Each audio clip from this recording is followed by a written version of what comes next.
ಎಲ್ರಿಗೂ ನಮಸ್ಕಾರ. ನಮ್ಮ ಅಡುಗೆ ಚಾನೆಲ್ಗೆ ಸ್ವಾಗತ. ಇವತ್ತಿನ ವಿಶೇಷ ಕೇವಲ 10 ನಿಮಿಷದಲ್ಲಿ ಸೆಟ್ ದೋಸೆ ಥರ ಮೃದುವಾಗಿರೋ ದೋಸೆನ ಮಾಡ್ಕೋಬೋದು. ಇದು ಬೆಳಗ್ಗೆ ತಿಂಡಿಗೂ ಹೊಂದುತ್ತೆ, ರಾತ್ರಿ ಊಟಕ್ಕೆ ಕೂಡ ಮಾಡ್ಕೊಂಡು ತಿನ್ಬೋದು. ಇದನ್ನು ಮಾಡಲಿಕ್ಕೆ ಅಕ್ಕಿ ಬೇಳೆ ಯಾವುದನ್ನು ಉಪಯೋಗ ಮಾಡ್ತಾಯಿಲ್ಲ, ಸುಲಭ ಅಂದರೆ 10 ನಿಮಿಷದಲ್ಲಿ ಮಾಡ್ಕೋಬೋದು.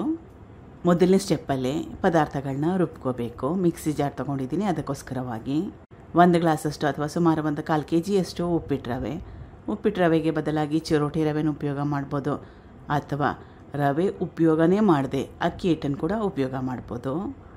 ಇದು ಮೊದಲೇ ಬೇಯಿಸಿಟ್ಕೊಂಡಿರೋ ಆಲೂಗಡ್ಡೆನ ಬೇಯಿಸಿ ಸಿಪ್ಪೆ ತೆಗೆದು ಸ್ವಲ್ಪ ಮಟ್ಟಕ್ಕಷ್ಟು ನುಣ್ಣಗೆ ಮಾಡಿ ಉಪಯೋಗ ಮಾಡ್ತಾಯಿದ್ದೀನಿ. 3 ಮೀಡಿಯಮ್ ಸೈಜ್ ಆಲೂಗಡ್ಡೆನ ಉಪಯೋಗ ಮಾಡಿದ್ದೆ. 2 ಚಮಚದಷ್ಟು ಹುಳಿ ಮೊಸರು ಹಾಕ್ಕೊಳ್ಳಿಲ್ಲ ಅಂದ್ರೂ ಪರವಾಗಿಲ್ಲ, ಆಪ್ಷನಲ್ ಆಗಿ ಇಟ್ಕೊಳ್ಳಿ. ರುಚಿಗೆ ತಕ್ಕಷ್ಟು ಉಪ್ಪು, ಸ್ವಲ್ಪ ನೀರು. ದೋಸೆ ಹಿಟ್ಟು ಹದದಲ್ಲಿ ಇದನ್ನು ರುಬ್ಕೋಬೇಕು. ತುಂಬ ಜಾಸ್ತಿ ತೆಳ್ಳೂ ಬೇಡ ಅಥವಾ ತುಂಬ ಜಾಸ್ತಿ ಗಟ್ಟಿ ಕೂಡ ಬೇಡ. ರುಬ್ಬಿದ್ದಾಗಿದೆ. ಬೇರೆ ದೊಡ್ಡದಾಗಿರೋ ಬಟ್ಲಿಗೆ ಸೇರಿಸ್ಕೊಳ್ತಾ ಇದ್ದೀನಿ. ಮಿಕ್ಸಿ ಜಾರ್ಗೆ 3 ಇಂದ 4 ಚಮಚದಷ್ಟು ನೀರನ್ನ ಹಾಕ್ಕೊಂಡು ಅದನ್ನು ಕೂಡ ಉಪಯೋಗ ಮಾಡ್ತಾಯಿದ್ದೀನಿ. ಆ ನೀರನ್ನು ಕೂಡ ಉಪಯೋಗ ಮಾಡ್ತಾಯಿದ್ದೀನಿ. ಚೆನ್ನಾಗಿ ಕಲಿಸ್ಕೋಬೇಕು. ಹಿಟ್ಟನ್ನ ಸುಮಾರು 5 ನಿಮಿಷ ರೆಸ್ಟ್ ಮಾಡೋಕ್ಕೆ ಬಿಡಬೇಕು.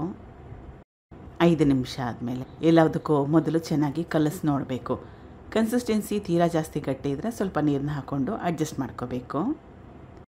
ಇದು ಈನೋ ಪೌಡರ್, ಇದನ್ನು ಆಪ್ಷನಲ್ ಆಗಿ ಇಟ್ಕೊಳ್ಳಿ. ಇದಕ್ಕೆ ಬದಲಾಗಿ ಆಲ್ಟರ್ನೇಟಿವ್ ಇಂಗ್ರೀಡಿಯೆಂಟ್ ಯಾವುದೂ ಇಲ್ಲ. ತಕ್ಷಣವೇ ಹುಳಿ ಬರೆಸ್ಕೋಬೇಕಂದ್ರೆ ಇದನ್ನು ಹಾಕ್ಕೋಬೇಕು. ಇಷ್ಟ ಇಲ್ಲ ಇದನ್ನು ಸ್ಕಿಪ್ ಮಾಡ್ಕೊಳ್ಳಿ. 6 ರೂಪಾಯಿದು ಒಂದು ಸ್ಯಾಶೆ ಬರುತ್ತಲ್ಲ, ಅದನ್ನು ಫುಲ್ ಉಪಯೋಗ ಮಾಡ್ತಾಯಿದ್ದೀನಿ. ಇದಕ್ಕೆ ಬದಲಾಗಿ ಅಡುಗೆ ಸೋಡಾನ ಕೂಡ ಉಪಯೋಗ ಮಾಡ್ಬೋದು.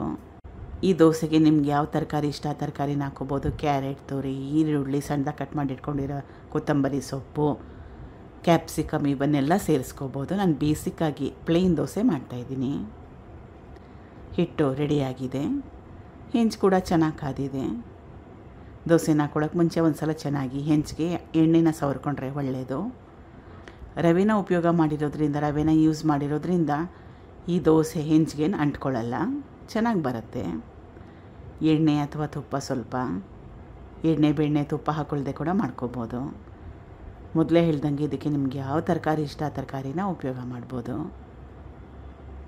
2 ಕಡೆ ಚೆನ್ನಾಗಿ ಬೇಯಿಸ್ಕೋಬೇಕು. ಈ ರೆಸಿಪಿ ಸಖತ್ ಟೇಸ್ಟಿಯಾಗಿರುತ್ತೆ. ಆ್ಯಕ್ಚುಲಿ ನೋಡೋಕೆ ಹೋದರೆ ಆಲೂಗಡ್ಡೆ ಸುವಾಸನೆ ಕೂಡ ಬರ್ತಾ ಇರುತ್ತೆ. ಮೇಲ್ಗಡೆ ಕ್ರಿಸ್ಪಿ, ಒಳಗಡೆ ಚೆನ್ನಾಗಿ ಮೃದುವಾಗಿರುತ್ತೆ. ದೋಸೆಗೆ ಬಣ್ಣ ಕೂಡ ಚೆನ್ನಾಗಿ ಬರುತ್ತೆ, ಯಾಕಂದರೆ ಹುಳಿ ಮೊಸರು ಆಲೂಗಡ್ಡೆನ ಉಪಯೋಗ ಮಾಡಿದ್ದೀನಿ, ಅದಕ್ಕೋಸ್ಕರ. ಕಾಯಿ ಚಟ್ನಿ ಜೊತೆಗೆ ಚೆನ್ನಾಗಿರುತ್ತೆ ಇದು. ಈಗಿದಾಗಿದೆ. ಕಾಯಿ ಚಟ್ನಿ ಜೊತೆಗೆ ಇದು ಬೆಸ್ಟ್ ಕಾಂಬಿನೇಷನ್. ಬಣ್ಣ ಚೆನ್ನಾಗಿ ಬಂದಿದೆ ನೋಡಿ. ಮಿಕ್ಕಿರೋ ಹಿಟ್ಟಿಗೆ ಸೇಮ್ ಪ್ರೊಸೆಸ್ನ ಫಾಲೋ ಮಾಡಿ.